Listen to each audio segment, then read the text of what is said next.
love the light, literally and metaphorically. Good morning. There's a couple of moments to adjust. The pearl of great price. So the ancient Greeks believed that pearls were the tears of God. And so that carried over into early Christianity. And the early Christians believed that pearls were sacred objects because to them they symbolized what they thought of as religious purity. Because pearls were generally used to cover the Holy Grail. If you've ever seen photos of the Holy Grail up close, you'll know that it's surrounded by all of these pearls, which were believed to have miraculous powers that provided happiness and powers that provided eternal youth. And I could use some of that myself. As a matter of fact, I'll take any kind of youth, temporary or eternal. But anyway, they believed that these pearls had that power and that they provided this eternal youth, and that they also provided sustenance in infinite abundance. So in the Gospel of Matthew, the 13th chapter, verses 45 through 46, there's a series of short parables. And in one of them, Matthew states that the kingdom of God is like a merchant who, when he was searching for good pearls, and he found one of great price, i.e. one of great value, he sold everything that he had, and he bought the pearl.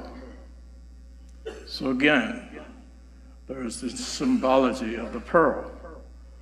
Pearls were believed to be an instrument for balancing one's karma. Pearls are the only gem material that are actually found in a living creature. So symbolically, again, they represent wisdom acquired through the experiences that they go through. They are believed to attract wealth and luck. But the greater message here is the one pearl. Because just like this one pearl, we only have one life, at least in this incarnation. And this one life is also found in mysterious places and in mysterious ways. Sometimes it's found in a field of dreams and ideals and hopes and desires and aspirations. However we find it, we know that it's value. And it's our experience of great value, because most of the time, in order for us to achieve this pearl, it requires a lot of agitation, a lot of work. So it's a challenging experience. And no matter how much of a grind that experience might be, it takes time for our pearl, if you will, to bring forth the value that is in us. So the key ingredient, of course, in this pearl is about value. There's a story I read a couple of weeks ago about the entertainer Vanilla Ice, and he tells of a time in his life when he just could not comprehend what was going on in his life. He said at this point he had $100 million in the bank. $100 million. I want you to think about that. $100 million in the bank. He had a number of mansions, and he had a few yachts. He had some Ferraris, he had some Lamborghinis, but he was depressed. And you could not for the life of him figure out why he should be depressed with all of this material value that he had in his life.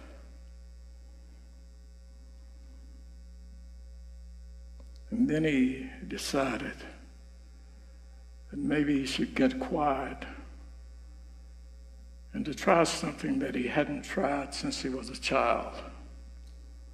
And that was simply to go into deep prayer, into deep meditation, and think about what was going on in his life.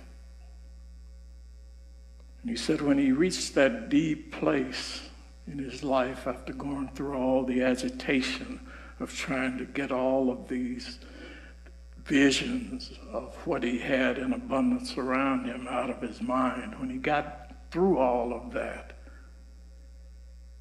he came to a conclusion that he remembered some very important things. One was family, the other was friends, another was relationships, and all of these things transcended all the material things that he had in his life. And he began to see life through a different lens.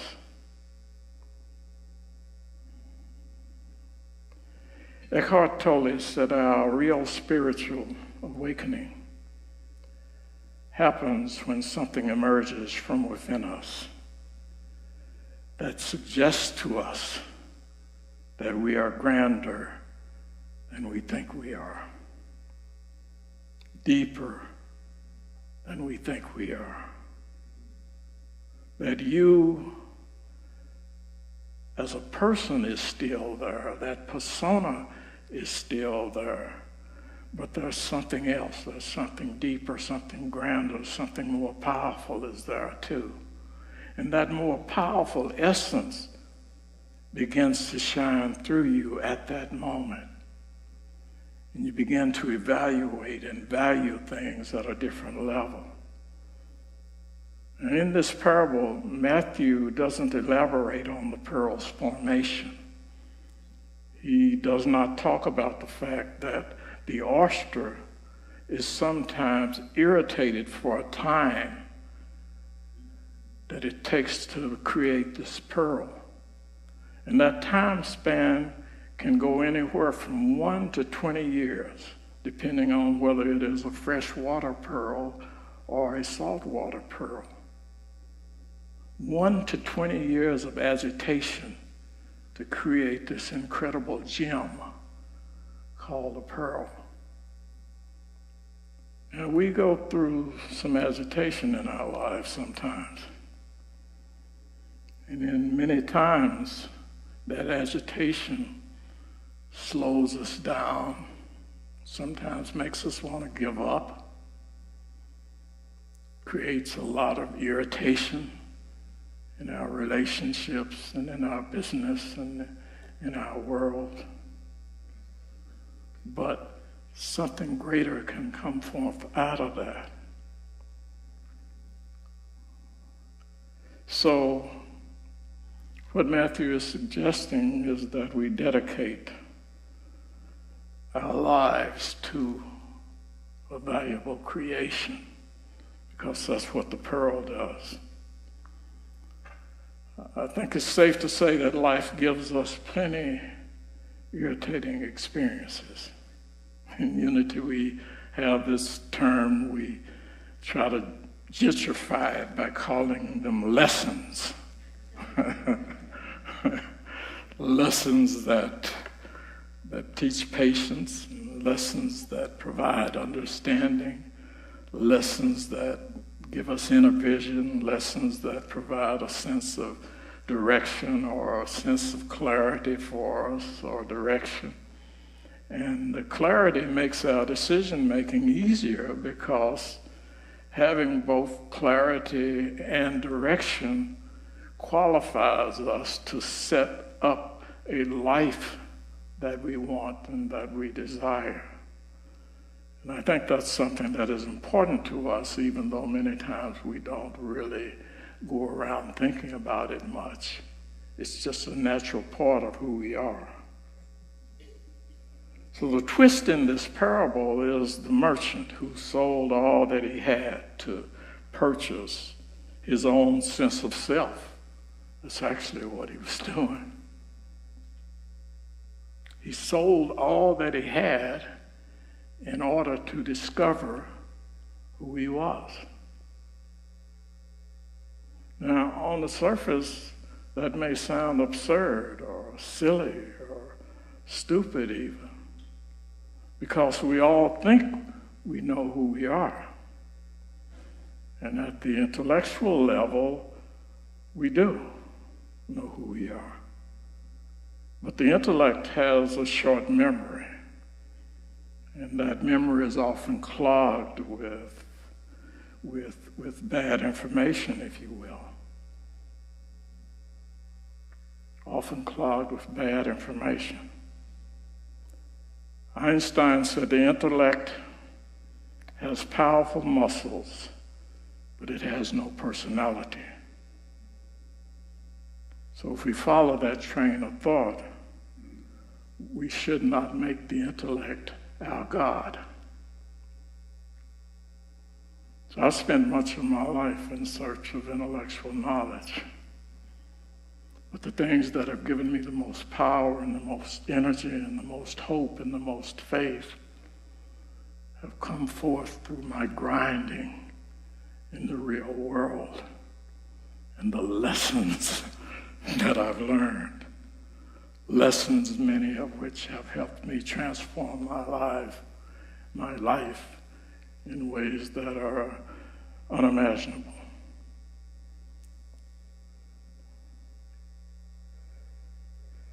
We should not make the intellect our God. Carl Jung put it another way. He said the judgment of the intellect is only a part of the truth.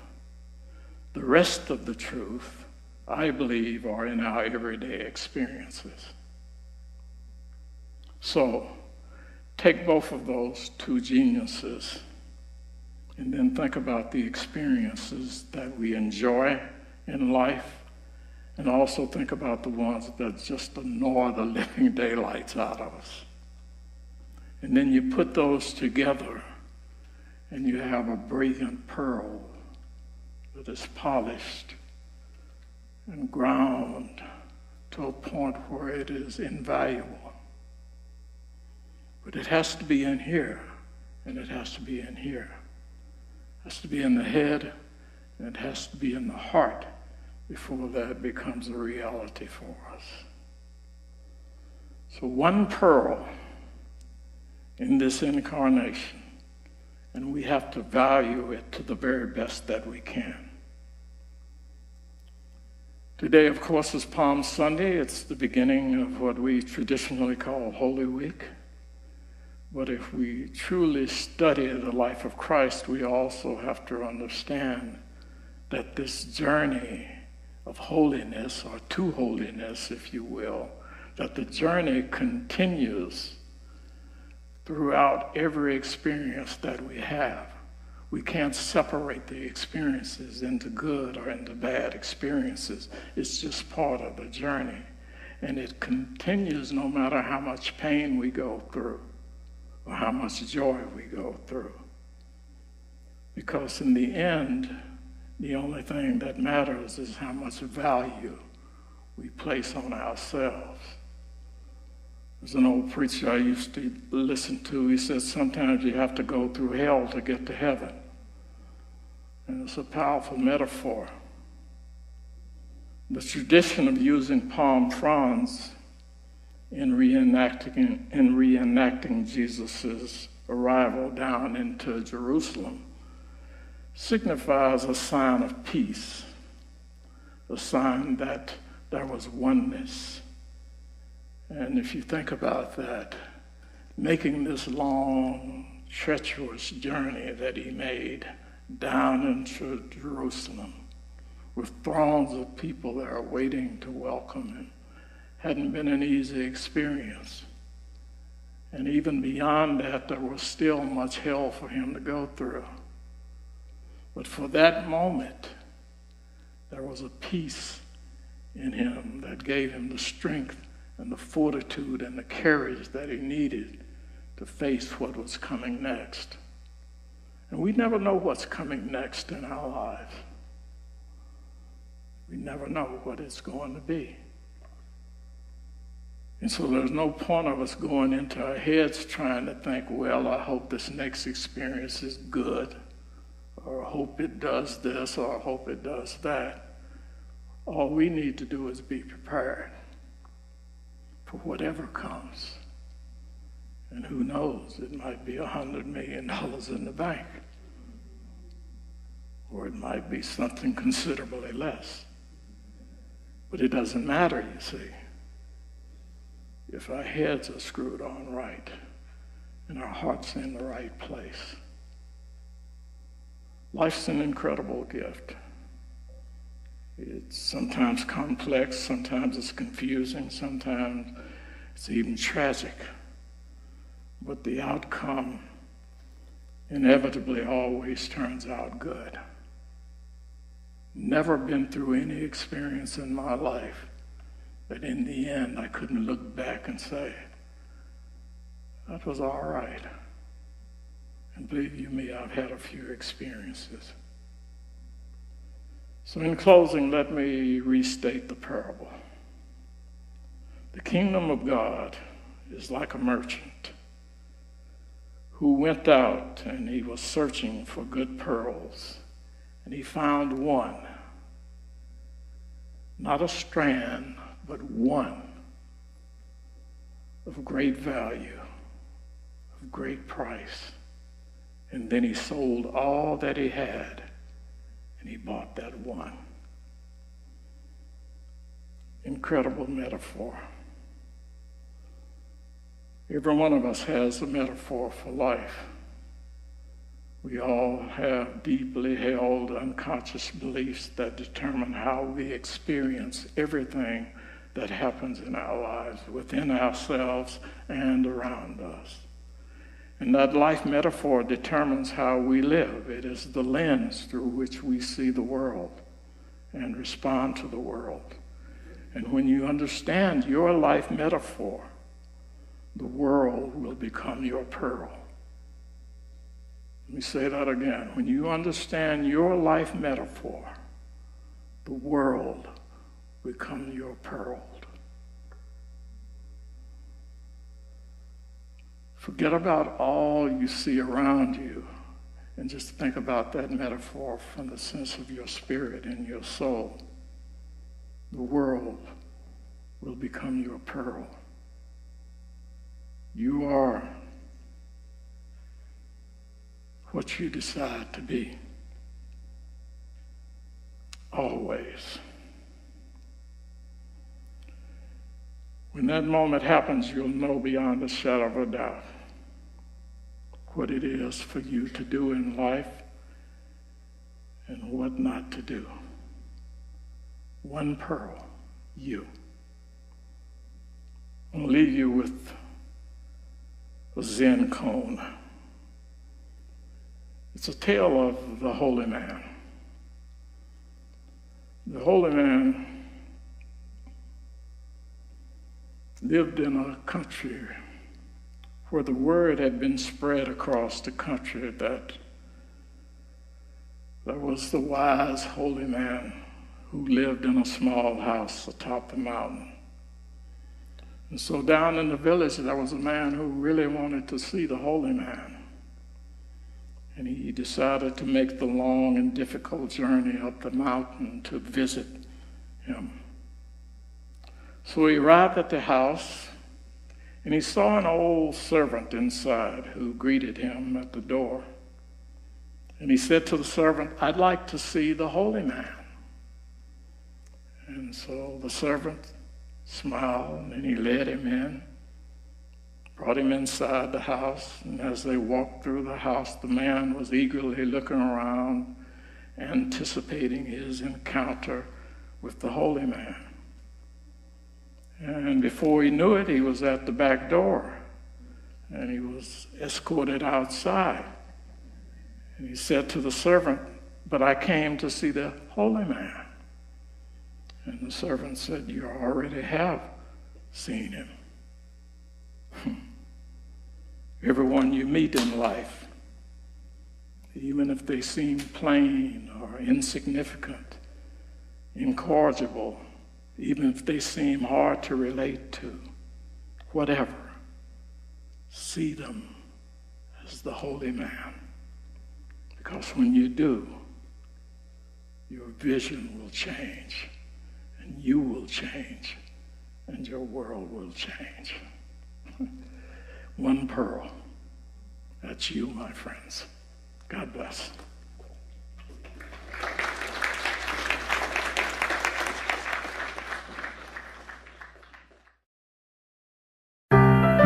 This message has been brought to you by Unity Church of San Antonio.